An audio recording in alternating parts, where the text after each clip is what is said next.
Olá, eu sou a Cassandra Borges Bortolom, psicóloga, pesquisadora.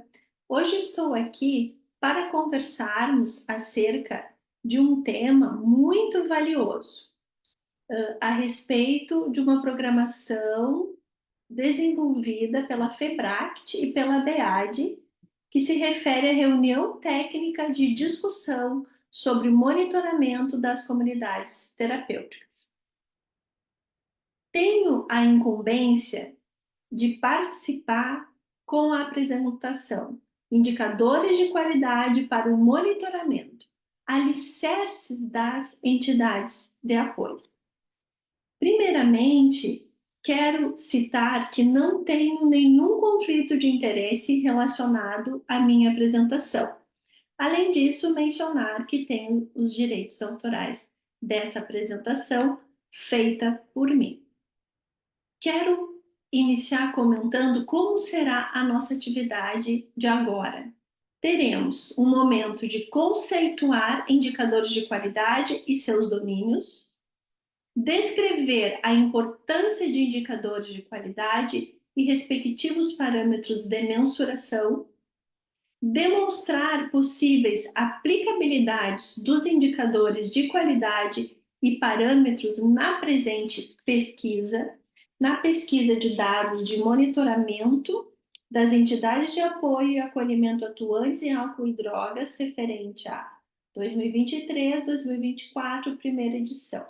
Cientificar pesquisas sobre indicadores de qualidade e parâmetros para os serviços prestados pelas entidades de apoio e acolhimento e propor como avançar nos próximos dados de monitoramento. Vamos lá!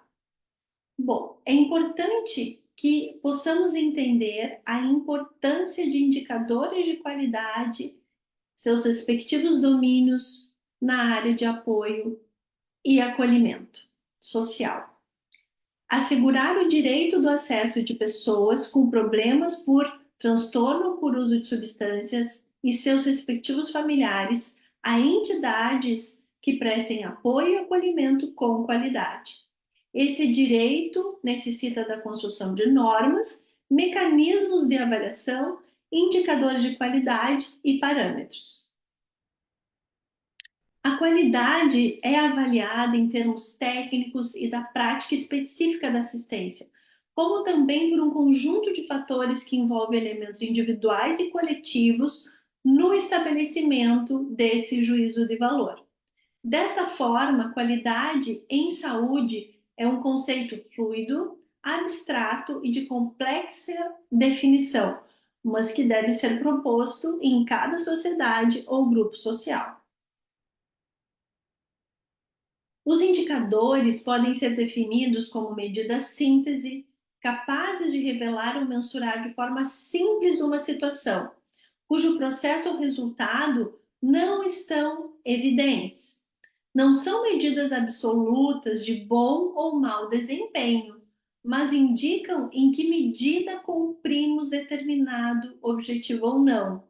Sinalizam áreas com oportunidades de melhoria. Gostaria de comentar sobre os parâmetros. O que são os parâmetros? São os responsáveis por definir os limites que separam a qualidade aceitável da não aceitável.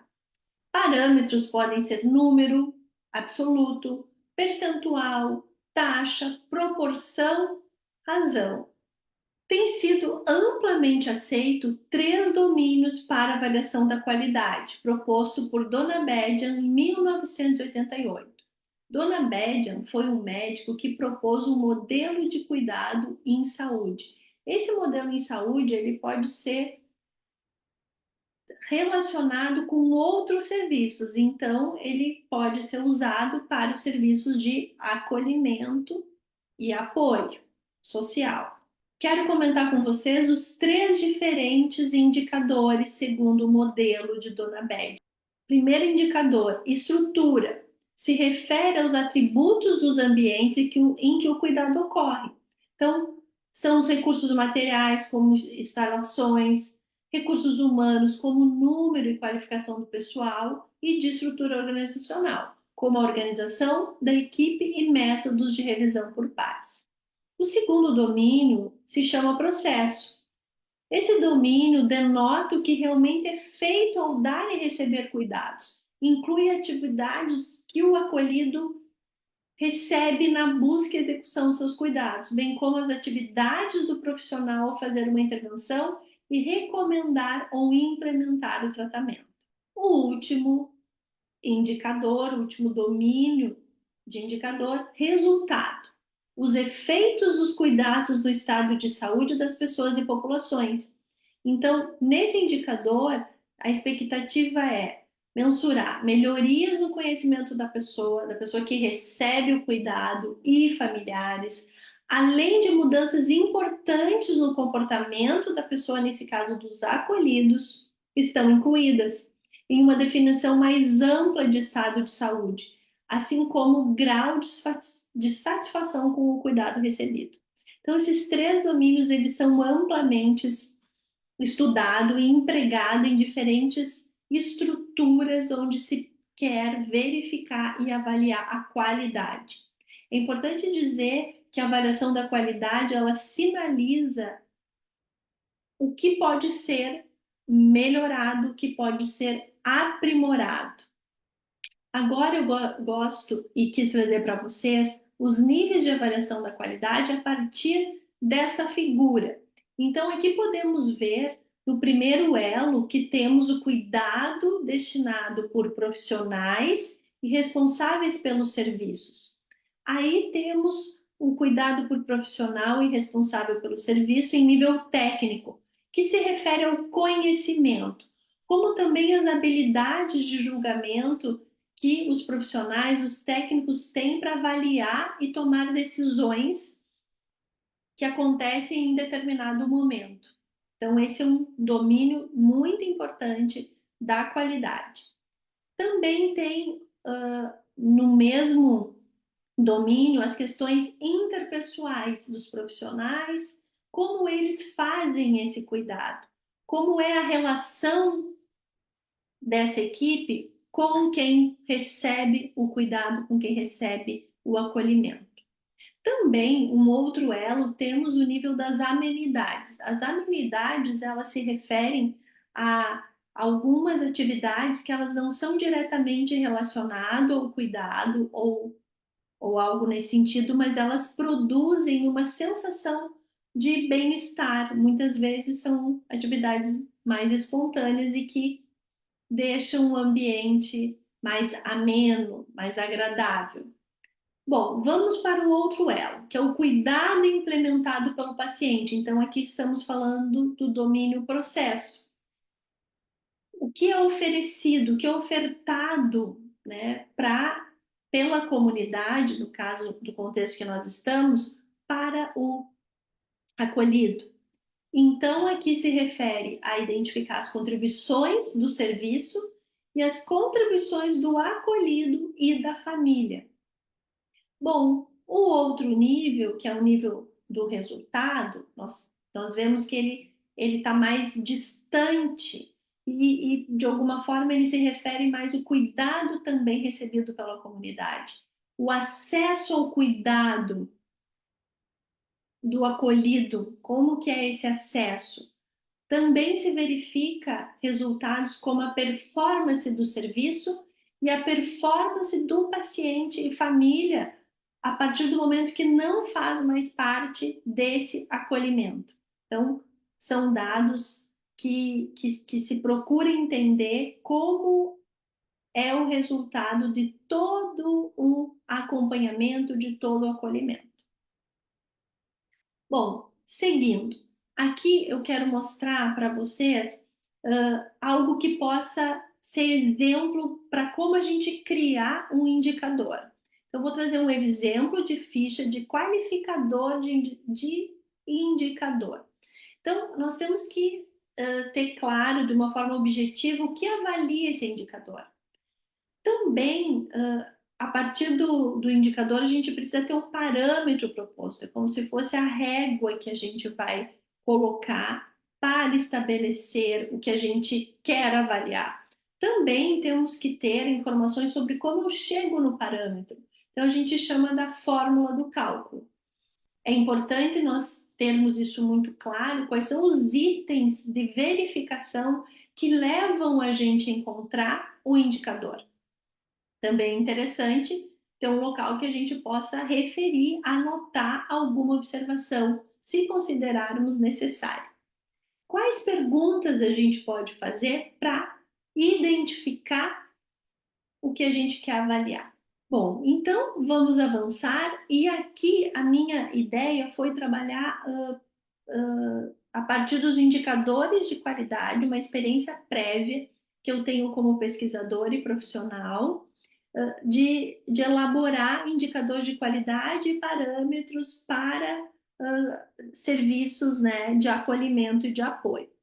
Então, eu vou trazer um modelo mais amplo, né, amplamente aceito, e vou olhar a pesquisa, né, dos dados de monitoramento e vou verificar, a partir dos dados apresentados, como poderia ser ampliado numa próxima versão com a inclusão de indicadores de qualidade. E aí vocês vão ver que eu já vou trazer, já nomear indicadores de qualidade conforme os domínios.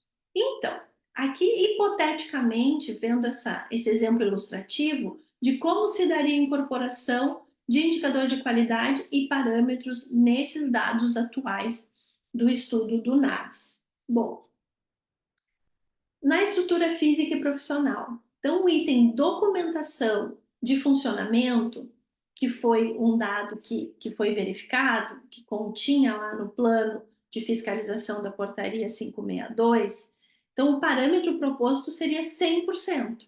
Então, nós também teríamos uma coluna onde a gente ia identificar se cada comunidade se preencheu esse critério ou não. Então, atingiu o critério, sim. Segundo exemplo, anuência do acolhido à sua permanência voluntária. Então, também tinha nessa pesquisa. Então, o parâmetro, eu hipotetizei que teria que ser 100%. As fichas teriam que ser encontradas, esses termos, então 100%. Hipoteticamente, atingiu? Sim. Agora a gente vai avançar para o domínio processo. Plano de atendimento singular também foi verificado. Então, qual é o parâmetro? Eu introduzi um parâmetro aqui de ter descrito na pasta do acolhido ou no prontuário até 30 dias do ingresso. Essa primeira versão, por exemplo, do plano de atendimento singular. Atingiu? Sim ou não? Nesse caso, sim. Vimos que no processo poderia ser incorporado futuramente um indicador de atividade que fomente a geração de renda. Por que eu pensei nesse indicador? Porque teve um momento muito significativo nessa pesquisa dos dados do monitoramento, onde foi feita uma roda de conversa. Nessa roda de conversa foi deixado livre, né, que os acolhidos pudessem trazer as suas impressões. E eles comentaram que não tinham, percebiam que não tinham atividades de capacitação e que pudesse auxiliá-los, orientá-los para uma questão de mercado de trabalho. Então, dentro do processo, atividades que fomentem a geração de renda poderia ser introduzida e assim poderia ter um resultado lá a posteriori. Então, eu coloquei aqui como parâmetro proposto 60%. Vocês vejam que em alguns casos eu botei X%. Quer dizer assim, que isso pode se configurar diferente, pode ser 40%, pode ser 70%. Então, vamos pensar que não foi atingido esse indicador. Atividade de capacitação também vai ao encontro a essa situação de ser também um apontamento, uma impressão dos acolhidos que sentiam falta de atividade de capacitação. Então, o parâmetro proposto, 40%. Então, que 40% no mínimo teria que ter, né, dentro do todo essas atividades. Então, atingiu ou não? Sim. Então, eu fui um pouco além, né? Eu tenho uma atuação bem importante, tanto com as pessoas que apresentam transtorno por uso de substância má e também com a família. Então, quando eu li que uma impressão muito importante dos acolhidos era que algumas vezes eles não podiam falar com a família, eles não tinham uma comunicação ao telefone com a família. Então, no processo do cuidado oferecido, eu delineei a seguinte atividade: atividade de comunicação com a família. Como poderia ser o parâmetro? A possibilidade de a cada 7 dias o acolhido se comunicar com a família. Então, a cada 7 dias tinha que ter. Então, 100%. Então, não foi atingido esse indicador. Bom, seguindo e quase a gente concluindo esse exemplo ilustrativo, indicadores de resultado. Então, indicadores de resultado pós-acompanhamento. Então, se identificar a taxa de abandono prematuro do acolhimento, de acordo com o tempo de cada local de acolhimento. Então, verificar essa taxa de abandono, então, um parâmetro proposto 50%, não foi também atingido. Aqui faz parte do mesmo domínio e eu quero dizer que também são colhidos após esse período de acolhimento, quanto que a informação, o dado, ele precisa, para que a gente possa olhar, ele tem que ter uma sistemática para colher esse dado após também. São medidas muito importantes que regulam políticas públicas, inclusive, na assertividade da escolha onde vai ser feito o investimento. Então, taxa de acolhidos inseridos em programas de autossustento. Monitorar, acompanhar como estão as pessoas depois. Vamos dar um parâmetro proposto, 40%. Não atingiu.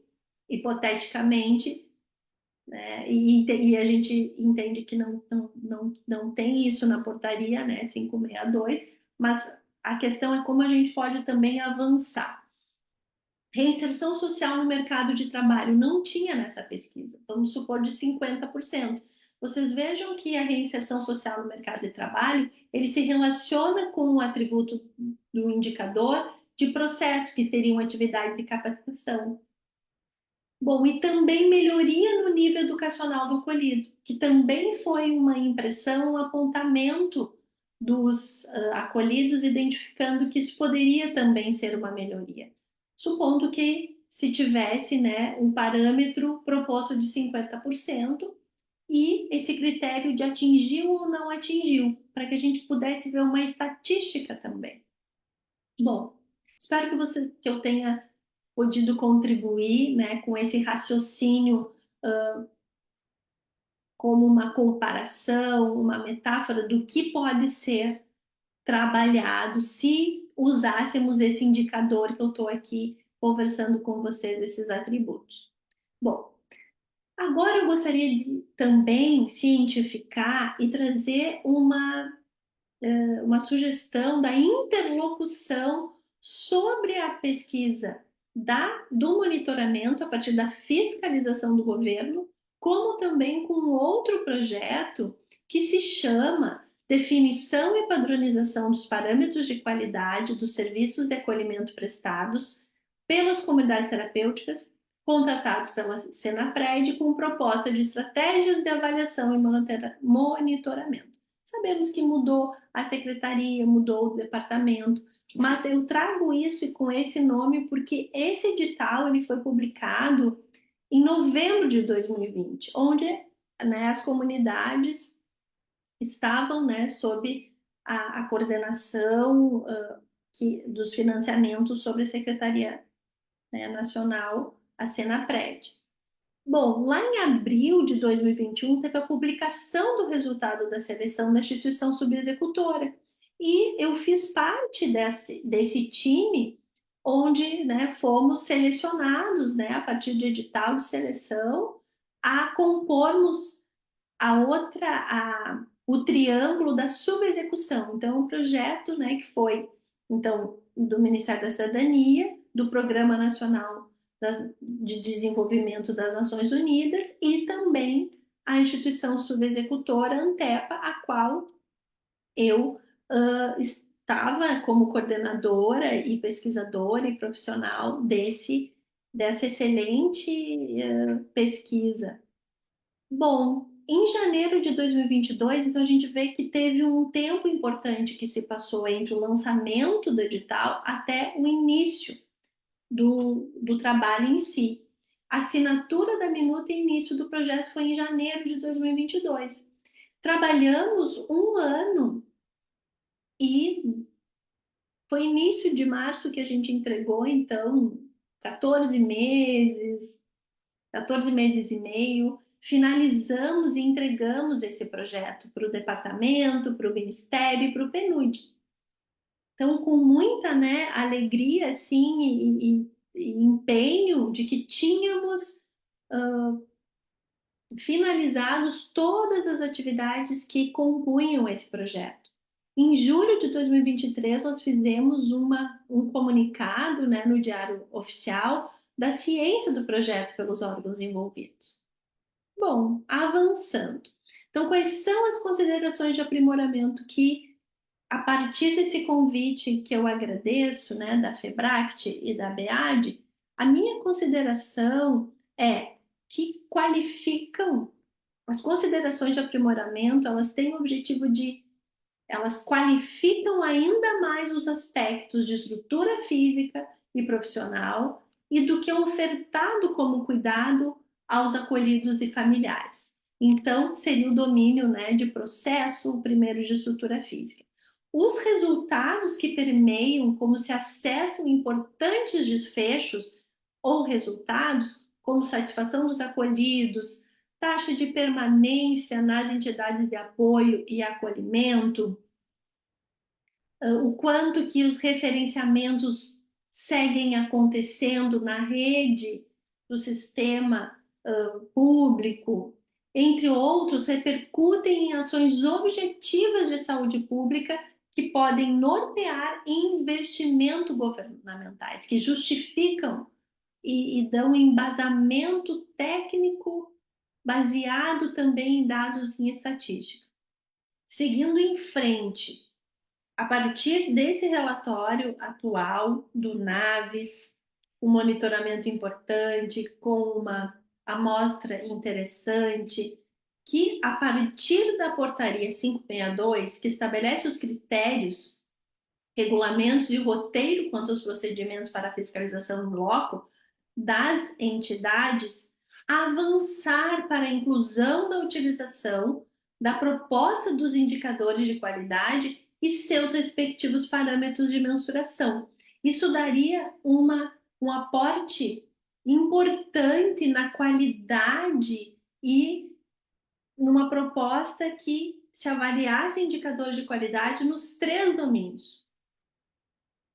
Isso já está descrito, é uma pesquisa também recente, né, entregue ali em 2023, que pode ser e deve ser usada a partir do governo que recebeu esse material em 2023. Então, quando se avança olhando para os próximos movimentos e projetos de monitoramento, o seguir em frente, utilizando essa proposta dos indicadores de qualidade e seus respectivos parâmetros de mensuração, poderia ser um salto, né, para o acolhimento e entidades de apoio. Bom, além disso, a minha sugestão seria o fortalecimento da inter-relação entre o plano e o roteiro da fiscalização, contido na portaria 562, com o guia de diretrizes e guia de qualidade.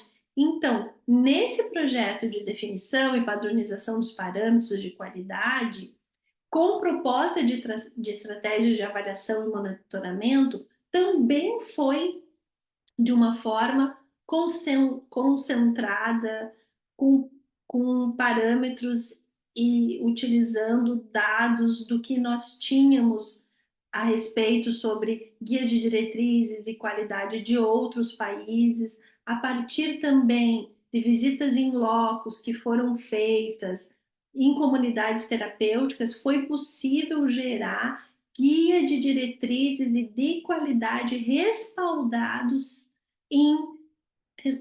em questões já baseadas em evidências de outros relatórios, né, internacionais, de outras organizações tão importantes internacionais na área de comunidades terapêuticas. Então, a inter-relação ela seria fundamental com propostas que também foram escritas com o mesmo objetivo, né, da União, do governo, em dar subsídio para suas ações em nível de saúde pública.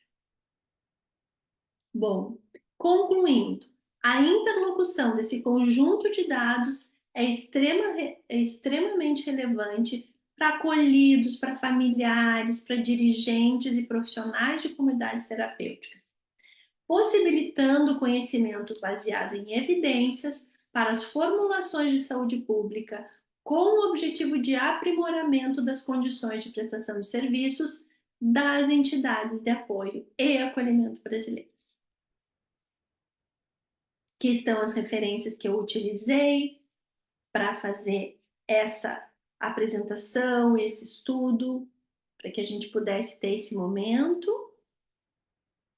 Quero agradecer, dizer obrigada e espero que vocês tenham tido reflexões importantes a respeito desse tema de indicadores de qualidade, seus respectivos domínios e a aplicabilidade e a inter-relação da pesquisa atual de monitoramento e uma pesquisa que vocês cientificaram que já está, então, em mãos, né, do próprio departamento e que precisa ser interrelacionado para ações presentes e futuras. Um abraço a todos